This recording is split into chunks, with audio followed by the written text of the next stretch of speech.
They found her before I did. That's what I kept telling myself in the hours after, trying to figure out where I went wrong. But they hadn't done anything with her yet.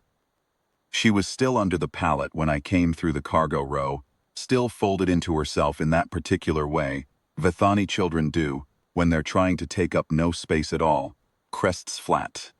Against her skull, silver eyes tracking me the way a wounded animal tracks something large that hasn't decided what it is yet. Crouched down. I kept my hands where she could see them. "Hey," I said. "You alone?" She didn't answer. She was small, waist high if she'd been standing, which she wasn't. Her clothes were the kind of thing you see on convoy refugees. Layered pale fabric gone gray with travel dust, one sleeve torn at the shoulder, a worn cord around her neck, with a small carved piece of bone on it that she was gripping in her fist. She had the look of a child who had learned recently that adults were not a category to be trusted, and she was working through whether I was an exception. I heard the squad at the far end of the building. Boots on ferroplate, the sweep pattern of men who weren't worried about resistance. I made a decision. I don't remember it feeling like a large one at the time. I said, "Come here." And I held out my hand, and after a moment that felt longer than it was, she took it. The Kareth security group had a contract with Delvane Extraction to clear Waypoint Solon of all unregistered biologicals before the survey seal went down at 0600. The language in those contracts is always careful. Unregistered biologicals. Not people, not children. Just a category of thing that needed to not be present when the paperwork landed. I'd been hired by the Depot Authority 6 months earlier to run perimeter and access logging. I was not in Kareth's chain of command. I was not, technically, in anyone's chain of command that morning, because the Depot Authority had pulled staff 12 hours before the sweep at Delvane's legal request, which meant the facility was on paper empty. It was not empty. There were 11 Vethani displaced persons still in the transit corridor when the sweep started. A family group that had missed the last convoy window by 3 hours. I'd logged them in. I knew they were there.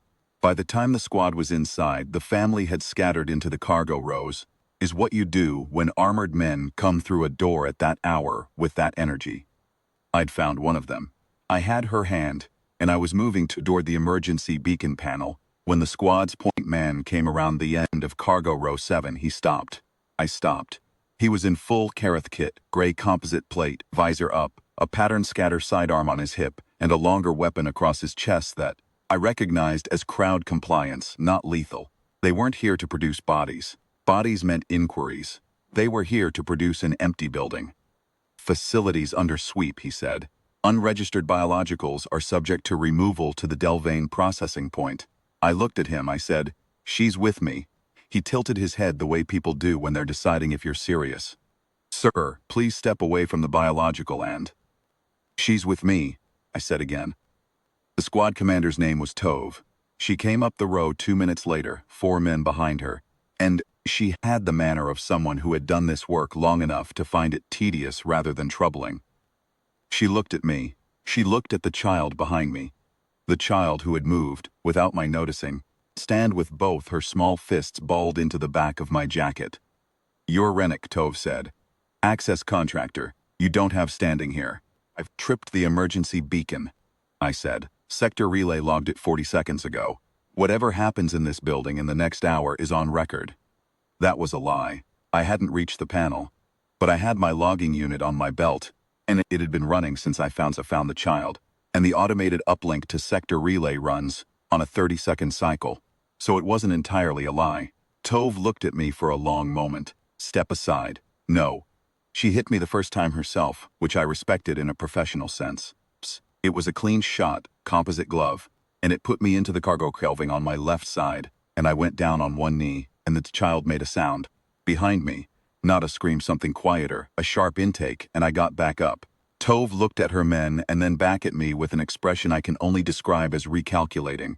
"Rennick." "Still no," I said. What followed was not a fight in any cinematic sense. A fight implies 2 parties exchanging capability. What it was, 4 trained men in composite plate, taking turns, trying to put one unarmored access contractor on the ground, and finding that the contractor kept turning to a standing position. and specifically kept returning to a standing position between them and the child. I want to be honest about why. It was not because I'm exceptional. I've known men harder than me, faster than me, who would have handled it cleaner. What I had that morning was a very simple thing. I was not going to move. I had decided. The decision was already made, and there was nothing left to make. No calculation running. No exits being assessed. I was standing between a small gray-skinned child with a carved bone on a cord and 4 men who wanted to take her somewhere, and that was the entire content of my mind. The human body, when it has made that kind of decision, is a strange thing to fight. Not because it doesn't go down. It goes down. I went down 3 times. But it kept getting back up. And every time it got back up, it was in the same place. And the child was still behind it. And at some point that becomes a problem rather than an obstacle. An obstacle you go through. A problem has cost that compound. Tove called a halt. Her men stepped back. 2 of them were breathing harder than they'd expected to be.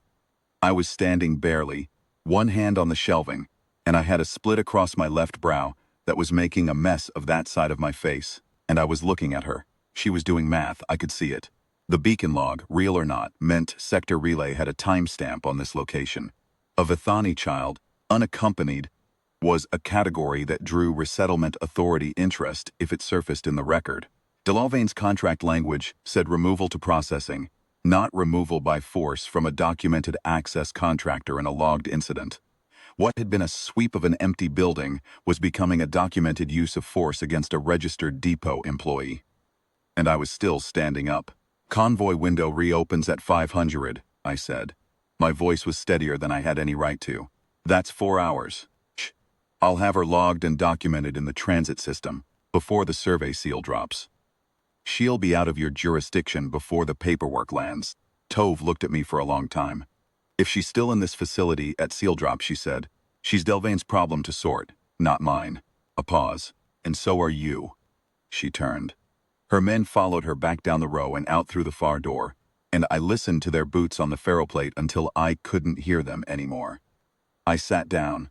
The dust on the floors was that particular pale, sullen grit that gets into everything, and I sat in it with my back against the cargo shelving and my legs out in front of me, and I put my face in my hands for a moment. She sat down beside me.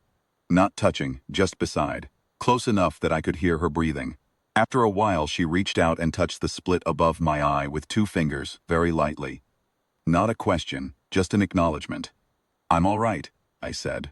She looked at me with those silver eyes, steady, ancient feeling, the way Vethani children look at things they're trying to understand. And she made a small sound in her throat that might have been assent, or might have been something else entirely. I logged her into the transit system at 0220. Her families found her in the relay corridor at 0310, which was a reunion I stood away from because it wasn't mine to be part of.